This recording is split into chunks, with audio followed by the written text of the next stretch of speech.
घातीहरू, विदेशीहरूको दलाली गर्नेहरू, विदेशीहरूको हितको निम्ति लागि पर्नेहरू, त्यस्ताहरूसँग कुनै हिसाबले पनि सम्झौता गर्ने छैनौं। कोण प्रचण्ड, म आफै, कोण जेएन खनाल, कोण वामदेव गौतम, कोण नारायण काजी श्रेष्ठ, 9 मध्ये 5 अहिले पनि यो पार्टीमा जोडिनु भएको छ। त्यसो हुनाले मूल पार्टी यही भएको छ। यो संविधानको रक्षा गर्नका लागि, गणतन्त्रको रक्षा गर्नका लागि, संघीयताको रक्षा गर्नका लागि, संघीयताको पक्षमा, गणतन्त्रको पक्षमा, संविधानको पक्षमा भएका राजनीतिक दलहरूलाई पनि हातेमालो गर्दै अगाडि बढ्नका लागि हामीले नै पहल गर्ने हो। अनि छिटो भन्दा छिटो निर्णय गर्नुहोस्। तपाईलाई हार्दिक स्वागत रहनेछ। हुन त एउटा शब्द निकै लोकप्रिय छ, बृहत वाम एकता। शब्द जति सुन्न कर्ण प्रिय लाग्दछ, व्यवहारलाई हेर्नुभयो भने अब कुन कुन बाँकी होलान् भन्ने कुरा, कुन कुनसँग सम्भव छ भन्ने कुरा अनि राम्ररी विश्लेषण गरेर हेर्नुभयो भने तपाई धेरै बाँकीसम्म पाउनुहुने छैन। तर बाँकी वाम समूहहरूसँग पनि हामी अर्को प्रयासलाई अघि बढाउने सोच्नुपर्छ। किनभने तपाईलाई थाहा छ, हामीले देशको राजनीतिमा जनताको मन र विश्वास जित्नु छ भने देशका समस्याहरूको पहिचान गरेर यो समस्यालाई हल गर्नका लागि अगाडि बढ्नु छ भने सबै देशभक्त शक्तिहरूलाई गोलबन्द गर्ने जिम्मेवारी पनि हाम्रै हो। देशको सार्वभौमिकताको पनि रक्षा, स्वतन्त्रताको रक्षा, स्वाभिमानको रक्षा, देशको हितको रक्षा गर्नु छ भने सबै इमानदार देशभक्तहरूलाई हातेमालो गर्दै अघि बढ्नका लागि उत्प्रेरित पनि गर्ने र सँगसँगै लिएर जाने काम पनि गर्ने हो। त्यसैगरी देशका सबै समाजवादी शक्तिहरूलाई, परिवर्तनका हिमायतीहरूलाई हामीले अगाडि बढाएर लाने उद्देश्यका खातिर हामीले विभिन्न मोर्चाहरूको निर्माण गरेर त्यसको माध्यमबाट पनि अगाडि बढ्ने हो। सहकार्य गरेर होस् या मोर्चा बनाएर होस्, यो संविधानको रक्षा गर्नका लागि, गणतन्त्रको रक्षा गर्नका लागि, संघीयताको रक्षा गर्नका लागि, संघीयताको पक्षमा, गणतन्त्रको पक्षमा, संविधानको पक्षमा भएका राजनीतिक दलहरूलाई पनि हातेमालो गर्दै अगाडि बढ्नका लागि हामीले नै पहल गर्ने हो। यसरी हामी सहकार्य गर्नेछौँ, विभिन्न शक्तिहरूसँग मोर्चा बनाउनेछौँ, विभिन्न शक्तिहरूसँग एकीकृत हुनेछौँ, वामपन्थी शक्तिहरूसँग जसँग विचार मिल्नेछन्, जसँग सिद्धान्त मिल्नेछन्, जसँग कार्यदिशा मिल्नेछन्, जसँग कार्यक्रम मिल्नेछन्, रणनीति र कार्यनीति मिल्नेछन्, समाजवादको उद्देश्यका निम्ति अघि बढ्न प्रतिबद्ध हुनेछन्, त्यस्ताहरूसँग हामी फेरि पनि एकताको अभियानलाई अगाडि बढाउनेछ। त्यसो हुनाले हामी सानो दायरामा बस्न चाहदैनौँ, संकीर्ण सोचका साथ अघि बढ्न चाहदैनौँ, कसैलाई त्यतिकै बन्देज पनि गर्न चाहदैनौँ, आग्रह पूर्वाग्रह राखेर चल्न पनि चाहदैनौँ। त्यसो हुनाले हामी फराकिलो सोचका साथ देशका सबै सकारात्मक शक्तिहरूलाई गोलबन्द गर्दै अघि बढ्न चाहन्छु। हामी देशमाथि आघात गर्नेहरू, देशघातीहरू, विदेशीहरूको दलाली गर्नेहरू, विदेशीहरूको हितको निम्ति लागि पर्नेहरू, त्यस्ताहरूसँग कुनै हिसाबले पनि सम्झौता गर्ने छैनौं। त्यसैगरी संविधानका विरोधी, गणतन्त्रका विरोधी त्यस्ता शक्तिहरूलाई पनि हामी कुनै मुलाहिजा दिने छैनौं। यो देशलाई प्रतिगमनको दिशामा लिएर जाने त्यस्ता कुनै पनि प्रयत्नहरूलाई हामी विफल बनाउनेछौं। त्यसो हुनाले हामीले कार्यकर्ताहरूलाई मात्रै गोलबन्द गर्ने होइन, यो पार्टीको मूल जिम्मेवारी देशभरिका जनतासँग एकाकार हुने हो। हिमालमा, पहाडमा, मधेस तराईमा, प्रदेश प्रदेशमा, जिल्ला जिल्लामा, त्यसपछि विदेशमा रहेका नेपालीहरूको बीचमा हामीले पुग्न सक्नुपर्छ। उनीहरूको मन र विश्वास जित्नुपर्छ। युवा पुस्तालाई हामीले विश्वास दिलाउन सक्नुपर्छ। एउटा खुसीको कुरा म सुनाउन चाहन्छु। आज मात्रै, अब त मैले भूतपूर्व भन्नु पर्यो, नेकपा एकीकृत समाजवादी यो पार्टीको केन्द्रीय कार्यालयमा जेनजी पुस्ताका वार्तामा रहेकाहरूमध्ये युवाहरूलाई पार्टीमा प्रवेश गराएका छौं। उहाँहरूलाई हार्दिक बधाई दिन चाहन्छु। अरू जेनजी साथीहरूलाई पनि भन्न चाहन्छु, आउनुहोस्, हामीसँग हातेमालो गर्दै अगाडि बढ्नुहोस्। सुशासनको पक्षमा होस्, भ्रष्टाचारका विरुद्धको अभियानमा होस्, या जनताको जीवनमा रूपान्तरण परिवर्तन गर्ने कुरा होस्, समाजवादको दिशामा अगाडि बढ्ने कुरा होस्, समाजमा रहेका सबै विकृति विसङ्गतिका विरुद्धमा, राजनीतिमा देखा परेका विकृति विसङ्गतिका विरुद्धमा जुझ्ने कुरा होस्, ती सबै कुरामा तपाईहरुसँग हामी हातमा हात मिलाएर सँगसँगै अगाडि बढ्न चाहन्छौं। त्यसैगरी सामाजिक अभियन्ताहरूलाई पनि सँगसँगै हातेमालो गर्दै अघि बढ्नका लागि हामी आह्वान पनि गर्न चाहन्छौं। सामाजिक अभियन्ताको पनि काँधमा ठूलो जिम्मेवारी छ। ती सामाजिक अभियन्ताहरू जो परिवर्तनका लागि, मुलुकमा सुशासनका लागि, जनताको भलोका लागि, हित र कल्याणका लागि, जनताको जीवनको समृद्धिका लागि लागिरहेका छन्। ती सबै अभियन्ताहरूसँग पनि हामी हातेमालो गर्दै अघि बढ्न चाहन्छौं।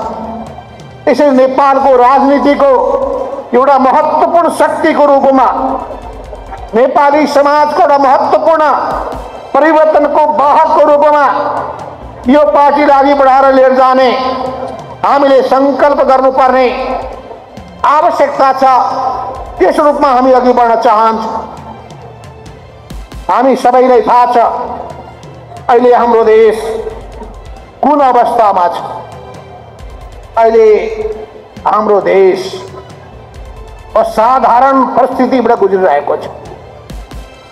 यो असाधारण परिस्थिति कस्तो छ भने मैले शब्द उल्लेख गर्नुपर्ने आवश्यकता छैन। म तपाईहरुको माझमा 2082 सालको यही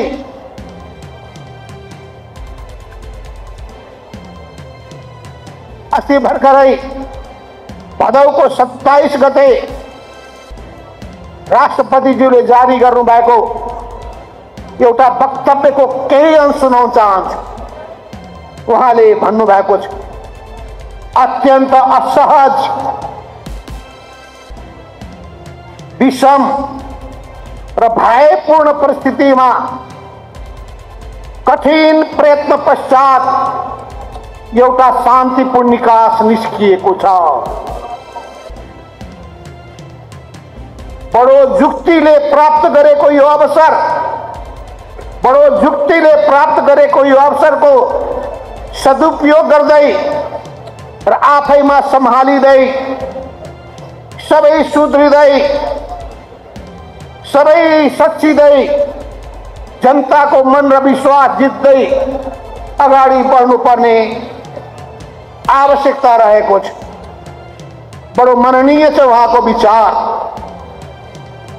प्रत्येक नेपालको राजनीतिको कठिन घडीहरूमा कम्युनिस्ट पार्टीले महत्त्वपूर्ण भूमिका खेलेको छ। त्यसो हुनाले कम्युनिस्ट पार्टीले खेलेको भूमिकाप्रति हामीले गौरव बोध गर्नुपर्छ। हामी कर्ण पुष्पलालको उत्तराधिकारी हौं। हामी कर्ण मनमोहन अधिकारीका उत्तराधिकारी हौं। हामी कमरेड मदन भण्डारीका उत्तराधिकारी हौं। त्यसो भएको हुनाले उहाँहरूप्रति उच्च सम्मान व्यक्त गर्दै नेपालको कम्युनिस्ट आन्दोलनलाई नयाँ उचाइमा पुर्याउनु पर्ने आवश्यकता छ। तपाईहरुले स्मरण गर्नुहोस्, विश्वका कुन कुन देशहरूमा निर्वाचनबाट कम्युनिस्ट पार्टीले बहुमत ल्याउन सफलता हासिल गरेको छ। बहुत त्यस्तो उदाहरण पाउन गाह्रो छ। तर हामीले कम्युनिस्ट पार्टीको नाममा बहुमत मात्रै होइन,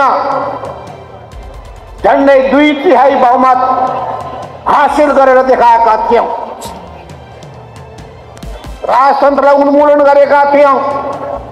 पञ्चायती तानाशाही व्यवस्थालाई धराशायी पारेका थियौं। जनताका प्रतिनिधिबाट संविधान बनाएका थियौं। यी सबै काममा कम्युनिस्ट पार्टीले महत्त्वपूर्ण भूमिका खेल्दै आएको छ। त्यस हुनाले कम्युनिस्ट पार्टीको उपादेयता सकेको होइन, पार्टीहरूको उपादेयता सकेको होइन, नेताहरूको उपादेयता सकेको होइन। अवश्य पनि ध्यान दिनुपर्ने कुरा के छ भने नेपालको राजनीतिको सबैभन्दा ठूलो रोग भ्रष्टाचार भएको छ। नेपालको राजनीतिको सबैभन्दा ठूलो रोग कुशासन भएको छ। नेपाली राजनीतिको सबैभन्दा ठूलो रोग आत्मकेन्द्रित चिन्तन भएको छ। जिम्मेवारी पूरा नगर्ने, पद मात्रै ओगट्ने, ठुलठुला ओहदामा जान चाहने, जिम्मेवारी पूरा नगर्ने, यो अर्को ठूलो समस्या छ। ईमानदारीताको अभाव छ। त्याग तपस्याको भावनाको कमी छ। त्यसो भएको हुनाले हामीले आफ्नो आचरणबाट, आफ्नो व्यवहारबाट, आफ्नो काम क्रियाकलापहरूबाट जनताको विश्वास जित्न सक्नुपर्छ। युवा पुस्ताको विश्वास जित्न सक्नुपर्छ।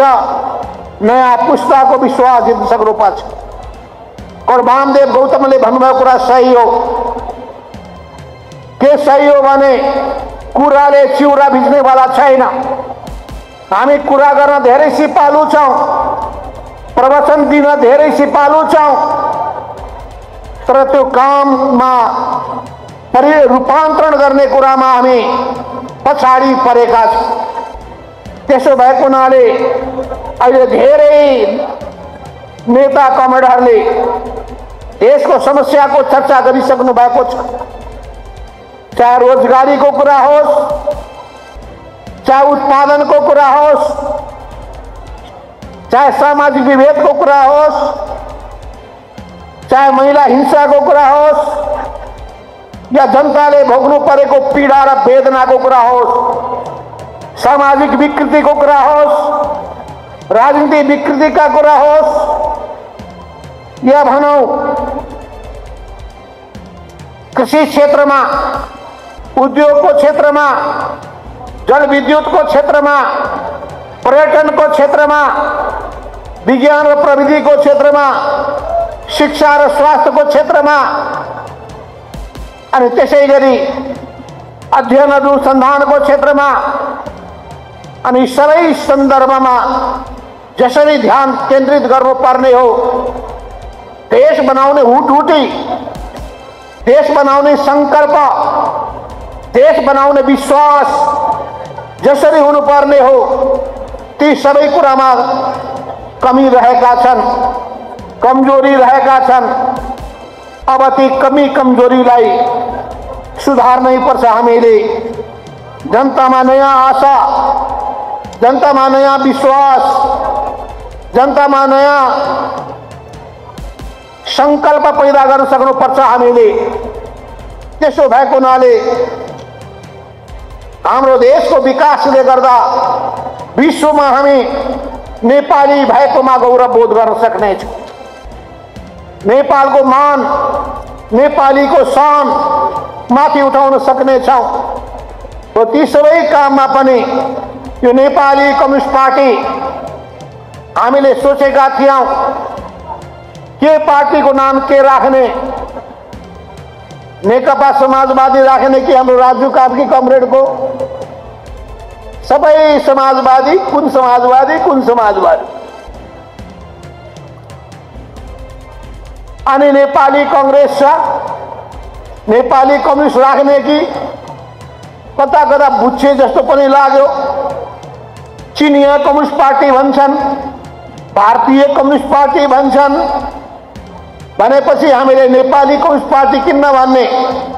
नयाँ पनि हुन्छ। तारा चम्किलो तारा चिन्ह किन नलिने? बृहत छलफलपछि हामी यो दुईटा निष्कर्षमा पुगेका।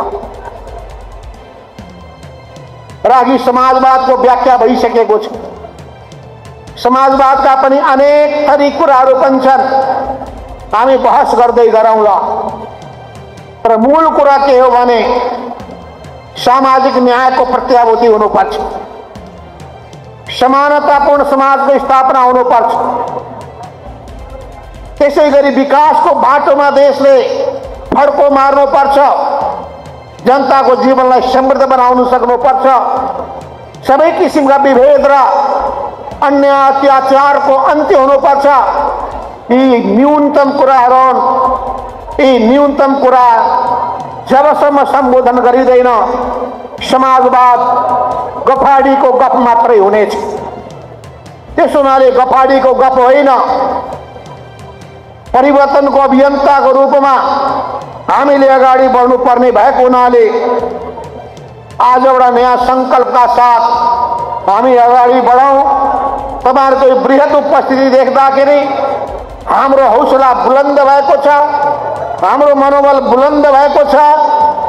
हामी अब छलफल गर्नेछौँ, देशव्यापी रूपमा एउटा अभियान सञ्चालन गर्नेछौँ। एकताको घोषणा हामी प्रदेश र जिल्लामा पुर्याउनेछौँ र त्यसपछि विभिन्न घटकहरूका विभिन्न आफ्ना कमिटीहरू छन्, त्यसलाई एकीकृत पनि गर्दै जानेछौँ। एउटै कार्यशैलीमा सबै रूपान्तरित हुने र सबैको मन पनि मिल्ने र सबैले आपसमा मिलेर अगाडि बढ्ने यो भावना पनि हामी सृजना गर्नेछौँ। यस अर्थमा एउटा नयाँ सन्देश दिएर यो पार्टीलाई अगाडि बढ्ने बहुत लामो प्रयत्न पश्चात